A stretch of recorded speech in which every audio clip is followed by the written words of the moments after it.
Welcome to Donmar TV News Channel. Samantala, nakatagda naman dumating sa bansa bukas ang 50,000 doses ng Sputnik V COVID-19 vaccine mula po sa Russia.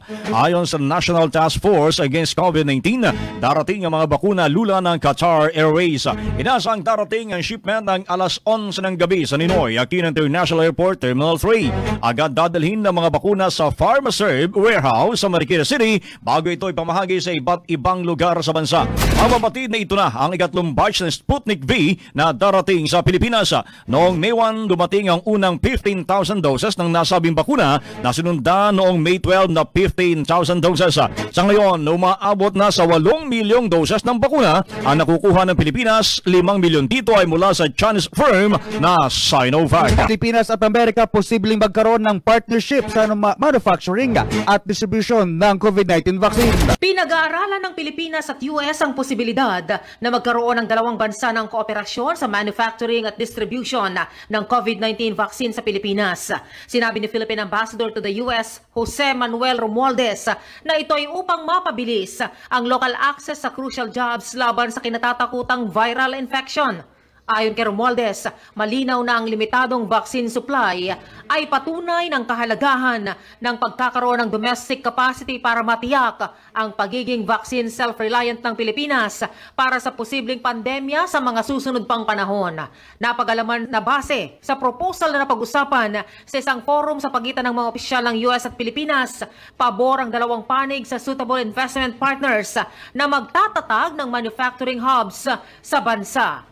Kabilang naman sa mga dumalo sa forum ang mga opisyal ng US Trade and Development Agency, US International Development Finance Corporation at mga key agencies ng bansa tulad ng Board of Investments, Department of Health, Department of Science and Technology, Food and Drug Administration, at mga kinatawan ng healthcare and logistics industries. Naghain ng panibagong diplomatic protest ang pamahalaan laban sa China. Sa report ng National Task Force for the West Philippine Sea, nakasaad na halos 300 Chinese vessels na hinihinalang Chinese Maritime Militia ang nakapalibot sa kalayaan sa Palawan.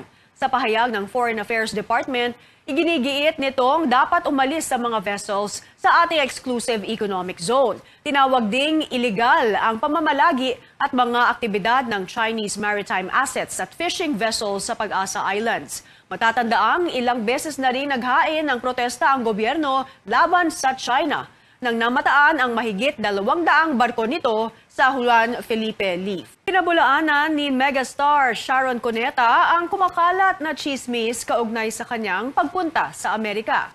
Sa kanyang Instagram Live, isa sa itinanggi ni Sharon ay ang mga spekulasyong dahil daw ito sa pananakit ng kanyang asawang si Senador Kiko Pangilinan.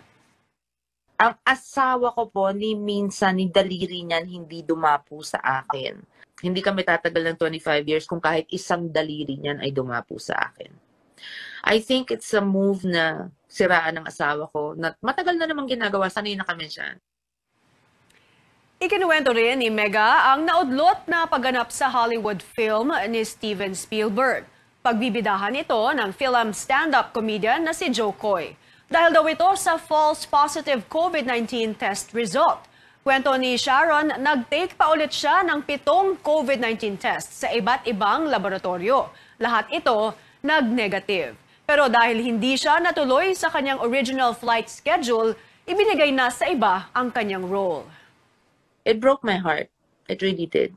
Kasi it was such an honor to be in the very first all-Filipino production in Hollywood, backed by a producer as big as Steven Spielberg. Hindi ko mabibili yung oportunidad, hindi maibabalik sa akin dahil lang sa isang pagkakamali sa COVID test. Kasi 7 labs against 1. It was such a nice surprise sana sa Sharonians ko at sa buong Pilipinas din na it was something we could all be proud of. Nagbangayan na sila sa Senado itong si Senator Bongo at si Franklin Drilon.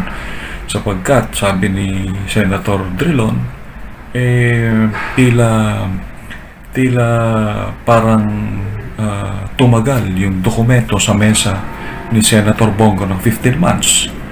No? Yung hospital bill ng 13 hospitals na pinaaprubahan ngayon sa Senado para magkaroon ng budget. Etong si Senator Bongo naman, ang sabi niya nung nakaraang hearing, pinatatagal daw yung proseso at pag-aproba ng bills na yun para sa hospital na yun. Samantalang ito ay pasado na sa mababang sa Kongreso, no?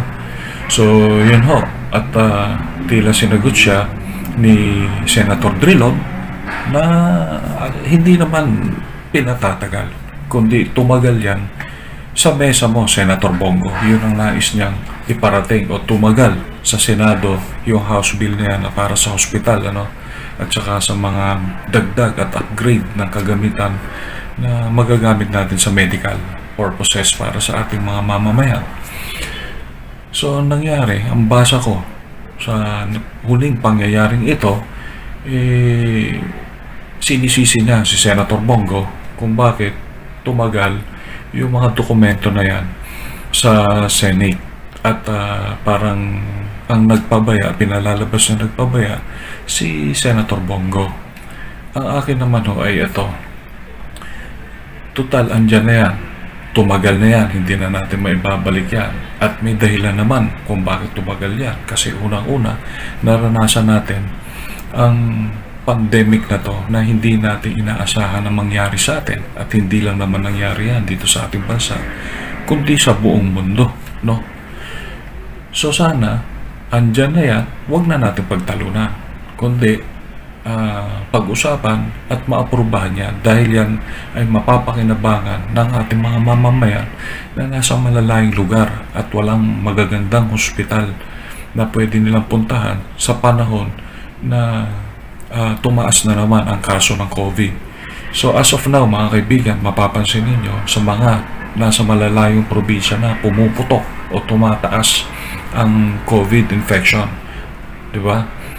So ang sa atin, sana mapamadali ito. Huwag na nating pagtalunan dyan sa Senado kung karapat dapat ba o hindi bigyan ng budget ito. Kasi kung walang budget ang local government, katulad ng sabi ni Senator Drilon na dapat manggagaling sa local government unit yung mga pondo para sa pagpapatayo at papaganda ng hospital, sana kung walang budget ang local government unit, pwede namang akuin ng national government.